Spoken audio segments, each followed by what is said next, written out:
Before we get going into the video, my name is Brando for the new viewers. I'm the founder of Brandlux Media. We are an e-commerce growth agency. We've been able and so fortunate to work with 100 plus partners. And so the reason I started this channel is to document every framework that I know is proven to work and that actually work so that you can get some value from it and, hopefully make your business a success. With no further ado, I hope you enjoy this video. Hey, how's it going? This is Brando from Brandlux Media. And in today's video, I'm going to speak about the exact framework that we used to get a client from $3,000 a day in sales all the way up to $20,000 a day in sales. And this exact process is the process that we use for all of our clients and the exact reason on why we're able to get consistent results in e-commerce. And as you might know, e-commerce can be very volatile. It can go up, it can go down. And this is the reason why we're able to get consistent results. I'm going to show you a case study in just a second. So make sure to stick until the end. And with no further ado, let's get right into the video.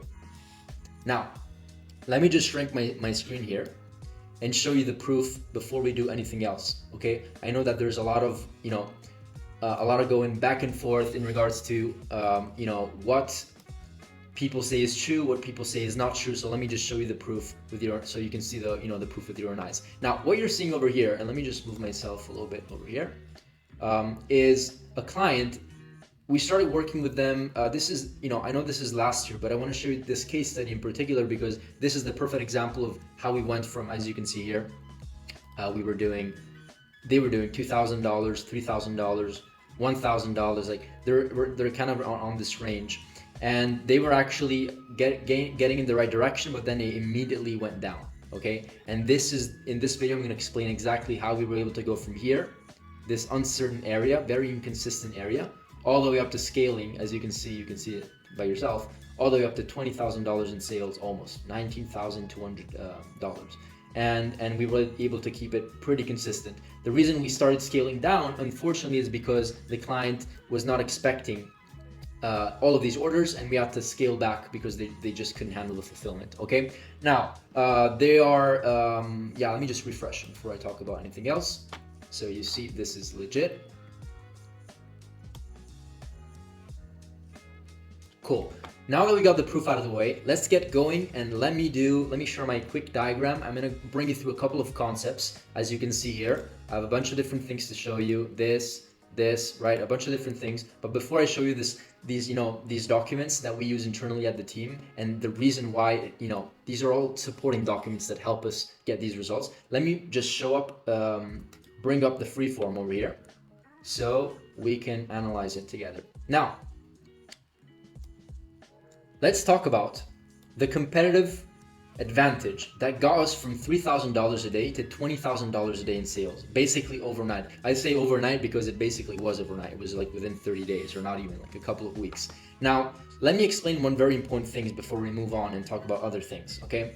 Intensive market research is what will allow you to completely crush your competition, okay? If you don't spend time doing the research, right, which is what most people do out there, you will never get the results. And if you do, you're lucky. And if one day you open up a new business, new e-commerce store, and you do exactly what you did, it's probably not going to happen again. So every strategy that we talk about is a strategy for long-term success, sustainability, consistency, right? We don't want to build something that is very volatile, that you don't wake up in the morning tomorrow and you don't know exactly what's going to happen, right? So this is what most people do. They choose a product, right? They launch, limited testing, they maybe test 1, 2, or 3 concepts, and then they fail because they gave up. And many times, this is a scenario where the business or the business owner is maybe breaking even, right? Or maybe they're even profitable.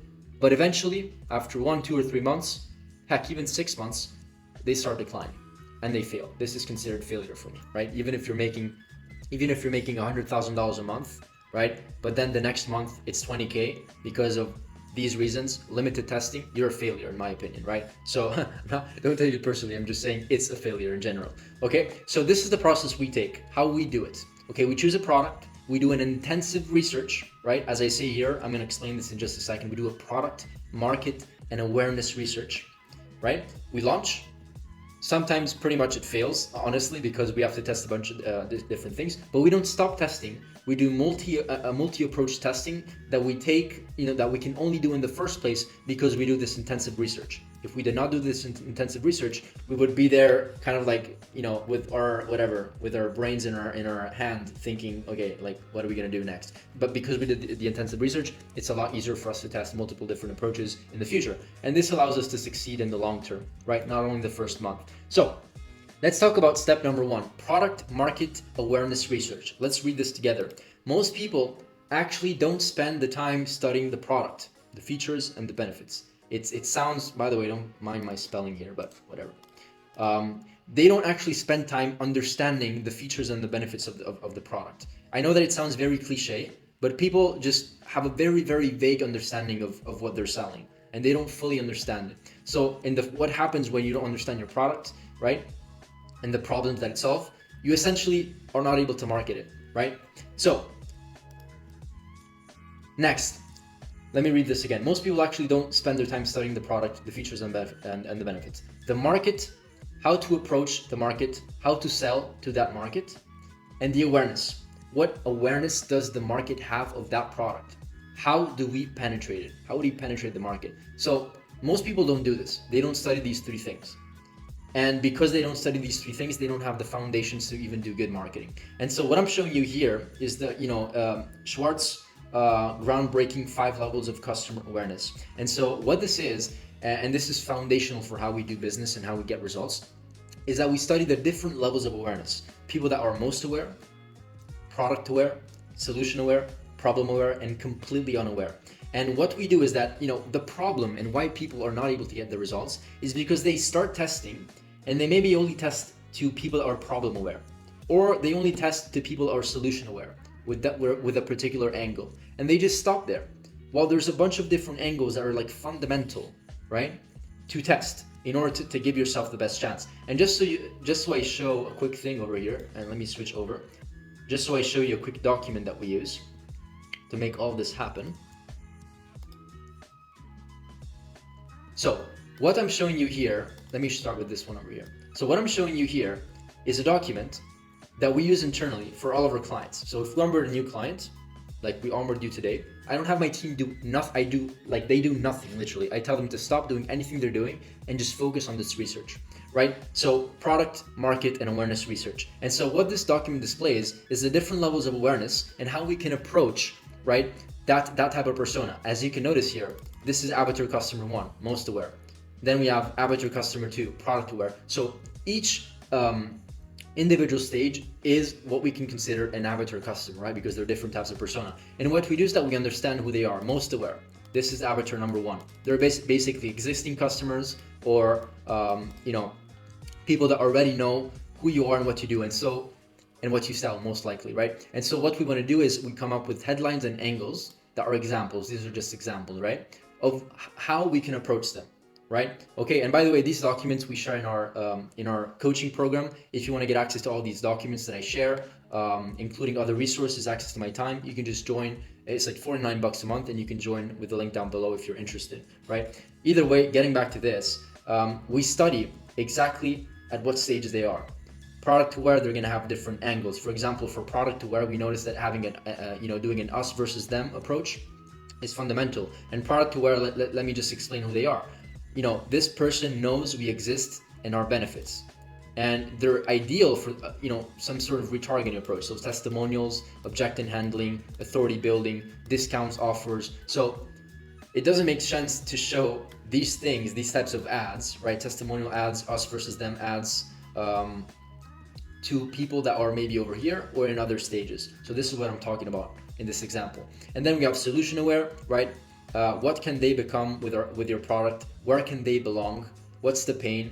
We have to make sure that they understand the problem. They are aware of the solution, but they maybe don't understand the problem. And then we have problem aware, people that are just aware of the problem, but they have no idea about the solution that you're offering. And that's where we have to fill in the gap. And so this is what you use internally to build this product, market, and awareness research. And also there's a bunch of there's this document. Let me just move myself over here.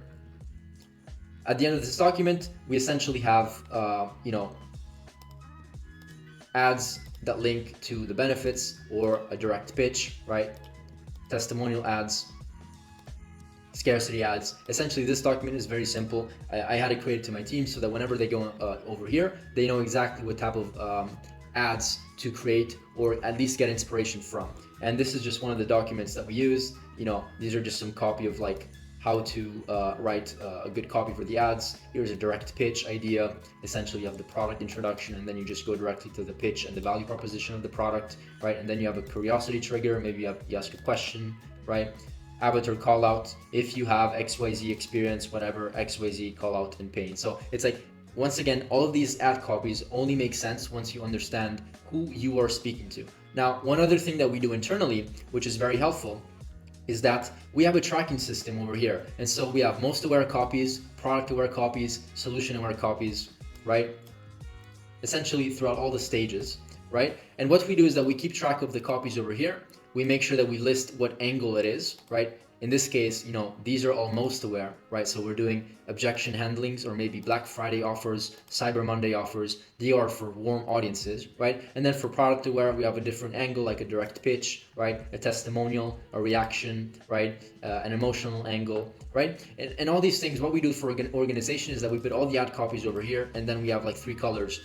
This is for, you know, if it's approved by the team, and then this is if it, you know, if it's being tested, and then this is if the actual ad copy is tested. And by the way, these principles are not only for ad copy, they are also fine for just testing on a creative level. Let me just go back to the form here, because I want to talk about a very important aspect, which is the reason why we also got the result in the first place. So over here, so this is the first reason. We study, we do the research, we understand the product, the market, and the awareness. The second example over here is where it gets really exciting for me as a marketer, because this is where what most people don't do in the first place. So they start testing a product, first of all, without even having too much context of how they want to sell it in the first place, because they didn't do the research. But they maybe test one different angle. And so as an example to showcase what I mean by this entire concept and what we did for this client, is that let's just take an example that we're promoting a product that helps people quit smoking. Okay, so this is our product, so keep it in mind. Now, a lot of brand owners would take this approach and say, okay, let me just test the health angle, right? It's bad for your health, it's bad for the people around you, so get my product.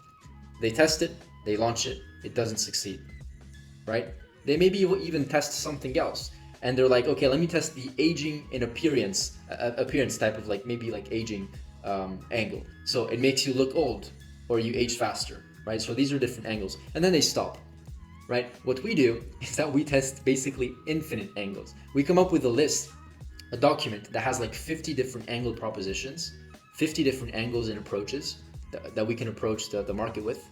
And then maybe 5 out of those 50 are winners. And then people ask us how we're able to get the results.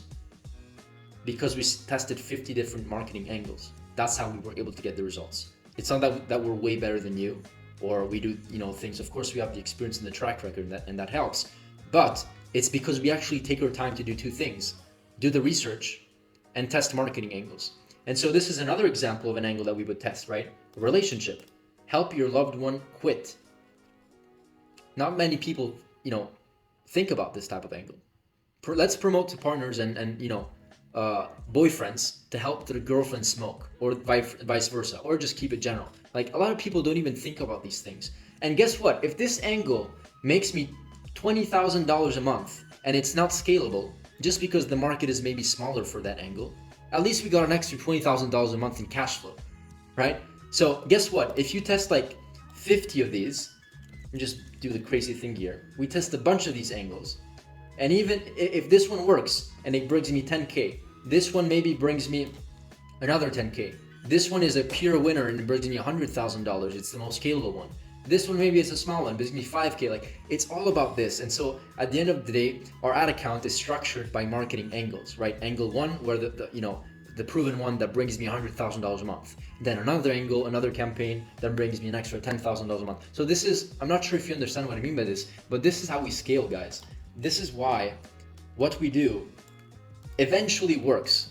right? We can't guarantee that it's going to work in the first place, and we're very transparent with our clients about it, right? Because we have to be reasonable. But eventually, if we keep on going, assuming you're working with the right people, of course, that have experience, eventually crack the code, because there's really no excuse. The only other reasons why this wouldn't work in the first place is if the product is just like not the right product. There's no demand, people don't care about it, it's not a winner, people just don't want to buy, and there's no demand for it. Okay, so I know that I was a little rocky in explaining this in the first part of the video. At least that's how it felt. If you need any clarification on the first part, just maybe because I missed a couple of things, let me know in the comments. I want to make sure that I answer all of your questions. But foundation of everything, do your research. Don't give up in the first place. Do your research first, test your product, and split test marketing angles. I can assure you that eventually, if it's not today, if it's not in a month, eventually it's going to happen that you're going to find something that works, assuming you're promoting the right product that has some sort of validation. That's what I'm talking about. Okay, let me know if you have any questions down below. Give me suggestions on new videos that you'd want to come out, and don't forget to subscribe and like and ring the bell. All right, see you in the next video. Bye. On a side note, before I end it off here, if you actually own an e-commerce business and you want your business and your brand to be audited, we can just hop on a call, hop on a free strategy session with myself or one of my team members, and we can pretty much have a conversation about your roadmap towards next year and how perhaps you can reach your goals. The conversation is very laid back. It's honestly just to understand if there's an opportunity for us to do even business together one day. Okay, with no further ado, thank you once again, and who knows, maybe see you in the next masterclass.